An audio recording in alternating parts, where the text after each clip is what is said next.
Il y a quelques années de cela, j'étais parti en Inde, c'était pour des raisons familiales, donc j'étais pas en vacances, donc j'étais en mode très simple, j'étais même dans un quartier très pauvre, parce que j'attendais justement l'arrivée de la famille, c'était pour des soins médicaux. Et comme je suis arrivé 2 semaines en avance, donc j'ai passé 2 semaines en Inde, tout seul, hein, dans un quartier vraiment pauvre, très pauvre, et je me suis baladé et j'ai découvert, j'étais à Mumbai, donc c'est une ville très très très dense, et j'ai découvert un peu comment ils vivent, j'ai même compris pourquoi les Indiens sont si bien en Afrique, parce que je me disais, mais quand je voyais les Maléwa, les petits business, je me dis, mais en fait, c'est comme l'Afrique, sauf que c'est un autre peuple. C'est le même style de vie. Il y avait des pousse-pousseurs, il y avait des gens dans la rue. Je reconnais quand même quelques similitudes avec l'Afrique et je me dis, ah, c'est pour ça qu'ils arrivent à si bien s'intégrer en Afrique, mais avec leur système de business en plus. Bref, comme j'étais là et des gens de mon entourage ont vu que, ah, tu es en Inde, il y a beaucoup de filles, comme mon travail, je vous ai dit, il y avait beaucoup de modèles. Beaucoup de gens m'ont dit, mais tu peux faire beaucoup d'argent. Ramène-nous des cheveux, je vais vendre ça. Tu sais, ça c'est autant, ça c'est autant. Ça, je dis, waouh, vous dépensez autant pour vos cheveux.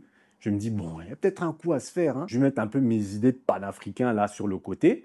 Hein, on va un peu se faire un peu d'argent, je vais aller checker.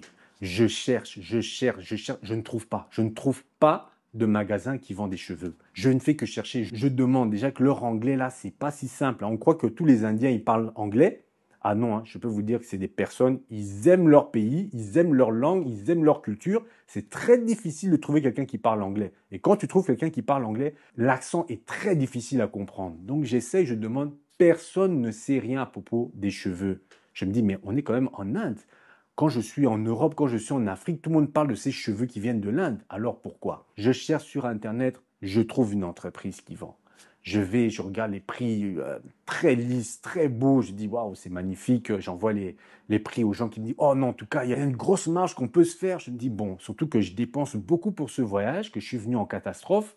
Récupérer un peu là, ce serait quand même pas mal. Et là, je croise un autre Indien qui m'explique enfin pourquoi je ne trouvais aucun magasin en Inde. Il m'a dit, nous les Indiens, on ne met pas ça.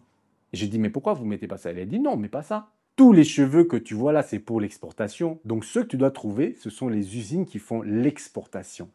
J'ai dit, ah, ok. Il m'a amené, j'ai vu. Dégueulasse. Des touffes de cheveux avec des poux. Chaque jour, les 10 coiffeurs du temple rasent environ 150 personnes chacun. Je dirais 10 enfants, 10 femmes, et le reste, ce sont des hommes. Les cheveux sont ensuite vendus aux enchères et exportés hors du pays. Je vous dis, dégueulasse. Mais ils ont un procédé chimique lorsqu'ils mettent ça, ils mélangent les cheveux, après pas, ça devient bien, tout ça, les poux partent et tout ça. Alors maintenant, je le demande, mais pourquoi vous mettez pas ça, les analyses? Non, mais pas ça. Il a dit, tu connais la provenance de ces cheveux?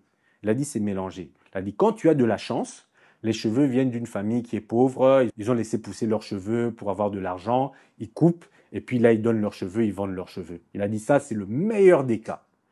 Ensuite, les personnes qui sont mortes. Les personnes qui meurent, on coupe leurs cheveux, on les donne. Et ça, ce n'est même pas encore le plus grave. Vous savez, c'est quoi le plus grave? Et pourquoi les Indiens ne mettent pas ces cheveux dans leur tête? Certains de ces cheveux viennent d'un rituel d'exorcisme. En fait, quand ils font l'exorcisme, ils chassent l'esprit du mal dans les cheveux de la personne. Et à ce moment-là, ils coupent les cheveux pour que l'esprit reste bloqué dans les cheveux. Et ces temples-là, ils jetaient après les cheveux. Et puis il y a les businessmen indiens là qui faisaient l'Afrique partout là, ils venaient, ils voyaient tous ces touffes de cheveux là par terre là, et ils disaient, vous allez faire quoi de tous ces cheveux là? Je dis non, non, on jette, c'est les choses du démon. Oh, est-ce que je peux prendre ça? Oh oui, au début, ils prenaient même ça gratuitement. Oh oui, prenez, prenez. Jusqu'à quand les gens des temples, ils ont aussi compris, maintenant ils demandent de l'argent. Monde. À peine coupés, ils sont soigneusement accumulés dans l'arrière-boutique. Les moines ont très bien compris que ces cheveux pouvaient alimenter un marché très lucratif et ils l'ont organisé.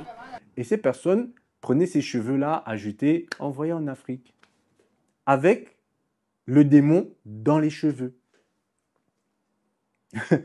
Vous voyez le délire? Donc maintenant, des fois, quand vous êtes à l'église, tu vois une sœur là, elle prie, mais tu vois, la vie, ça va pas. Des fois, quand elle te parle, elle fait des choses bizarres. Non, c'est le démon, c'est les cheveux. C'est le démon qui est dans les cheveux. Et des fois, comme ça, parce qu'il mélange les cheveux, hein, c'est pas tout. Donc peut-être même des fois, il peut avoir 2, 3, 4 esprits dans les cheveux, et toi, tu te balades avec ça.